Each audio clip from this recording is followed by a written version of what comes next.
നമസ്കാരം. ന്യൂസ് കേരള പ്രധാന വാർത്തകളുമായി CK നാസർ കാഞ്ഞങ്ങാട്. ഇന്ത്യയുടെ പ്രഥമ പ്രധാനമന്ത്രിയായിരുന്ന ജവഹർലാൽ നെഹ്റുവും അദ്ദേഹത്തെ പിന്തുടർന്നു വന്ന കോൺഗ്രസ് പ്രധാനമന്ത്രിമാരും ജാതി സംവരണത്തിന് എതിരായിരുന്നുവെന്ന് പ്രധാനമന്ത്രി നരേന്ദ്രമോദി പറഞ്ഞു.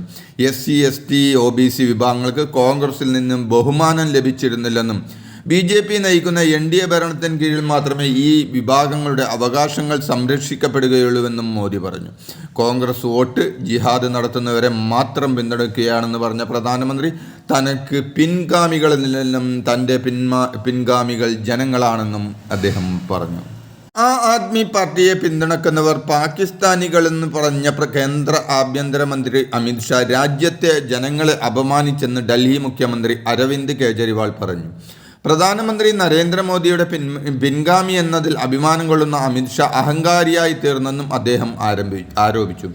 എന്നാൽ താൻ പ്രധാനമന്ത്രിയാവില്ലെന്നും ജൂൺ 4 ജനങ്ങൾ BJP സർക്കാരിനെയല്ല തെരഞ്ഞെടുക്കുകയെന്നും അദ്ദേഹം കൂട്ടിച്ചേർത്തു. സംസ്ഥാന പോലീസ് അന്വേഷിക്കുന്ന അവയവക്കടത്ത് കേസിന് രാജ്യാന്തര മാനങ്ങളുണ്ട് എന്ന് ബോധ്യപ്പെട്ട സാഹചര്യത്തിൽ കേസ് ദേശീയ അന്വേഷണ ഏജൻസി ഏറ്റെടുത്തേക്കും. ഇതിനിടെ വിശദമായ അന്വേഷണത്തിനായി എറണാകുളം റൂറൽ SPയുടെ നേതൃത്വത്തിലുള്ള പ്രത്യേക അന്വേഷണ സംഘത്തെ രൂപീകരിച്ചു. പ്രതി സാബിത്ത് നാസറിനെ കസ്റ്റഡിയിൽ വാങ്ങാനുള്ള നടപടികൾ അന്വേഷണ സംഘം ഇന്ന് പൂർത്തിയാക്കും. തുടർന്ന് അങ്കമാലി മജിസ്ട്രേറ്റ് കോടതിയിൽ കസ്റ്റഡി അപേക്ഷ നൽകും. P. ജയരാജൻ വധക്കേസിൽ K. സുധാകരൻ കുറ്റവിമുക്തൻ. കുറ്റപത്രത്തിൽ നിന്ന് ഒഴിവാക്കണമെന്ന K. സുധാകരന്റെ ഹർജി ഹൈക്കോടതി അനുവദിച്ചു. സുധാകരനെ പ്രതിപട്ടികയിൽ നിന്ന് ഒഴിവാക്കിക്കൊണ്ട് ജസ്റ്റിസ് സിയാദ് റഹ്മാൻ ഉത്തരവിറക്കി. കേസിൽ 1ഉം 2ഉം പ്രതികളായ പേട്ട ദിനേശൻ, വിക്രം, ചാലിൽ ശശി എന്നിവരെ ആദ്യം ആന്ധ്രയിലെ വിചാരണ കോടതി ശിക്ഷിച്ചെങ്കിലും മേൽക്കോടതി കുറ്റവിമുക്തനാക്കിയിരുന്നു. കേസ് വിജയിച്ചതിൽ സന്തോഷമെന്നും ഗുണ്ടാ നേതാവ് എന്ന കിരീടം തലയിൽ നിന്ന് പോയെന്നും KPCC പ്രസിഡന്റ് K. സുധാകരൻ പറഞ്ഞു. P. ജയരാജൻ വധശ്രമക്കേസിൽ കുറ്റവിമുക്തനാക്കിയ ഹൈക്കോടതി ഉത്തരവിനെ തുടർന്ന് സംസാരിക്കുകയായിരുന്നു അദ്ദേഹം. തലയ്ക്ക് മുകളിൽ എന്നും വാൾ ആയിരുന്നു, അത് മുറിച്ചു മാറ്റി. തന്നെ എന്നും വേട്ടയാടാൻ ഉപയോഗിച്ച കേസാണ് അവസാനിച്ചത്. വെടിയുണ്ട ശരീരത്തിലുണ്ടെങ്കിൽ അത് കാട്ടാൻ വെല്ലുവിളിച്ചുവെന്നും അലിഞ്ഞുപോയി എന്നാണ് P പറഞ്ഞതെന്നും അത് തരിയുണ്ടല്ലോ വെടിയുണ്ടല്ലേ എന്നും സുധാകരൻ പരിഹസിച്ചു. തന്നെ വധിക്കാൻ ശ്രമിച്ച കേസിൽ K. സുധാകരനെ കുറ്റവിമുക്തനാക്കിയതിനെതിരെ നിയമ നടപടികൾ തുടരുമെന്ന് P. ജയരാജൻ പറഞ്ഞു. സുപ്രീം കോടതിയിൽ അപ്പീൽ ഫയൽ ചെയ്യാനുള്ള നടപടികൾ സ്വീകരിക്കും. അപ്പീൽ നൽകാൻ സർക്കാരിനോടും ആവശ്യപ്പെടും. ഹൈക്കോടതി അവസാനത്തെ കോടതിയല്ല. തെളിവുകൾ ഹാജരാക്കുന്നതിൽ വിജയിച്ചില്ല എന്ന് വേണം മനസ്സിലാക്കാൻ. കോടതിയിൽ നിന്ന് തിരിച്ചടിയുണ്ടായെന്ന് കരുതുന്നില്ലെന്നും അദ്ദേഹം പറഞ്ഞു. ഗർഭിണിക്ക് ചികിത്സ നിഷേധിച്ച സംഭവത്തിൽ കേസെടുത്ത് പോലീസ്. കഴക്കൂട്ടം സ്വദേശി പവിത്രയുടെ കുടുംബം നൽകിയ പരാതിയിൽ തിരുവനന്തപുരം തൈക്കാട് സർക്കാർ ആശുപത്രിക്കെതിരെ മെഡിക്കൽ കോളേജ് പോലീസ് കേസെടുത്തു. കുഞ്ഞിന് അനക്കമില്ലെന്ന് പറഞ്ഞ് അർദ്ധരാത്രി ചികിത്സ തേടിയെത്തിയ ഗർഭിണിക്ക് ചികിത്സ നിഷേധിച്ചെന്നാണ് പരാതി.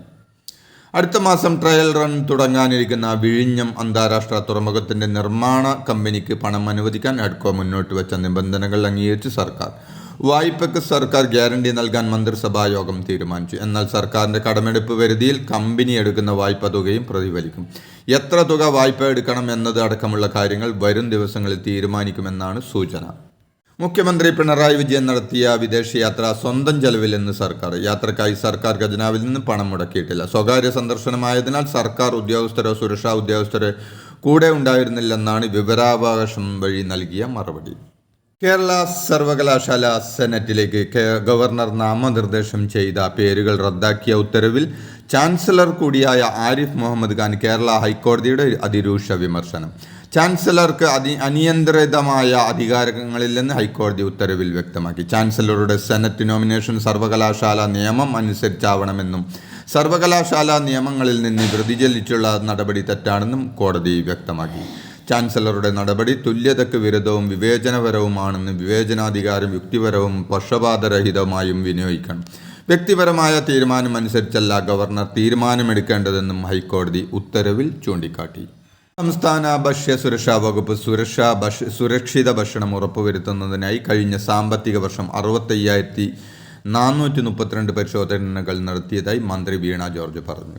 എല്ലാ ജില്ലകളിൽ നിന്നുമായി വിവിധ കാരണങ്ങളാൽ പിഴ ഈടാക്കി. കർശന പരിശോധനയുടെ നടപടിയുടെയും ഫലമാണിത്. 37,763 സർവലൈൻസ് സാമ്പിളുകളും പരിശോധനയ്ക്കെടുത്തതായി മന്ത്രി അറിയിച്ചു. ആകെ 4,05,45,150 രൂപയുടെ പിഴയാണ് ഈടാക്കിയത്. സംസ്ഥാനത്തെ നഴ്സിംഗ് പ്രവേശനവുമായി ബന്ധപ്പെട്ട പ്രതിസന്ധി പരിഹരിക്കണമെന്ന് ആവശ്യപ്പെട്ട് മുഖ്യമന്ത്രി വി.ഡി. സതീശൻ കത്ത് നൽകി. 2017 മുതലുള്ള ഓരോ അപേക്ഷയ്ക്കും 18% GST നൽകണമെന്ന സർക്കാർ നിർദ്ദേശമാണ് നഴ്സിംഗ് പ്രവേശനം പ്രതിസന്ധിയിലാക്കിയതിന്റെ പ്രധാന കാരണമെന്ന് പ്രതിപക്ഷ നേതാവ് കത്തിൽ ആരോപിക്കുന്നു. വിദ്യാഭ്യാസ സ്ഥാപനങ്ങളിൽ നിന്നും GST പിരിക്കേണ്ടതില്ല. GST കൗൺസിലിന്റെ തീരുമാനം നിലനിൽക്കെയാണ് സർക്കാർ നടപടി. പെരിയാറിൽ മത്സ്യങ്ങൾ കൂട്ടത്തോടെ ചത്തുപൊങ്ങിയ സംഭവത്തിൽ ജില്ലാ കളക്ടർ NSK ഉമേഷ് അന്വേഷണത്തിന് നിർദ്ദേശം നൽകി. ഫോർട്ട് കൊച്ചി സബ് കളക്ടർക്കാണ് അന്വേഷണ ചുമതല. സംയുക്ത അന്വേഷണം നടത്തി ഒരാഴ്ചക്കുള്ളിൽ റിപ്പോർട്ട് നൽകാൻ കളക്ടർ നിർദ്ദേശം നൽകി. കർഷകർക്കുള്ള നഷ്ടപരിഹാരത്തിലും ഉടൻ തീരുമാനമുണ്ടാകും. കോഴിക്കോട് കുറ്റിക്കാട്ടൂരിൽ കടയിൽ തൂണിൽ നിന്ന് ഷോക്കേറ്റ് വിദ്യാർത്ഥി മരിച്ച സംഭവത്തിൽ മനുഷ്യാവകാശ കമ്മീഷൻ സ്വമേധയാ കേസെടുത്തു. മഴ പെയ്തപ്പോൾ കയറി നിന്ന കടയുടെ ഇരുമ്പ് തൂണിൽ നിന്ന് ഷോക്കേറ്റാണ് മുഹമ്മദ് റിജാസ് എന്ന 19-കാരൻ മരിച്ചത്. ദൃശ്യമാധ്യമ വാർത്തയുടെ അടിസ്ഥാനത്തിലാണ് മനുഷ്യാവകാശ കമ്മീഷൻ നടപടി സ്വീകരിച്ചിരിക്കുന്നത്. KCB എക്സിക്യൂട്ടീവ് എഞ്ചിനീയർ 15 ദിവസത്തിനകം അന്വേഷണ റിപ്പോർട്ട് സമർപ്പിക്കണമെന്നും കമ്മീഷൻ നിർദ്ദേശിച്ചു. എയർ ഇന്ത്യ എക്സ്പ്രസിന്റെ ഭാഗത്തു നിന്നുണ്ടായ ഗുരുതരവും മനുഷ്യത്വരഹിതവുമായ വീഴ്ചയെന്ന് ആരോപിച്ച് നമ്പി രാജേഷിന്റെ വിധവ അമൃത മുഖ്യമന്ത്രി പിണറായി വിജയന് പരാതി നൽകി. എയർ ഇന്ത്യ എക്സ്പ്രസിന്റെ ഭാഗത്തു നിന്ന് നഷ്ടപരിഹാരം ലഭ്യമാക്കാൻ ഇടപെടണമെന്നാണ് ആവശ്യം. അത്യാസന്ന നിലയിലായിരുന്ന നമ്പി രാജേഷിന് അരികിലേക്ക് എയർ ഇന്ത്യ എക്സ്പ്രസ് ജീവനക്കാരുടെ സമരം മൂലം അമൃതക്ക് എത്താനായിരുന്നില്ല. വിഷയം ചർച്ച ചെയ്ത് പരിഹരിക്കാമെന്ന് പറഞ്ഞ എയർ ഇന്ത്യ എക്സ്പ്രസ് ഉദ്യോഗസ്ഥർ പക്ഷേ പിന്നീട് പ്രതികരിക്കുന്നില്ല എന്നാണ് നമ്പി രാജേഷിന്റെ കുടുംബം പറയുന്നത്.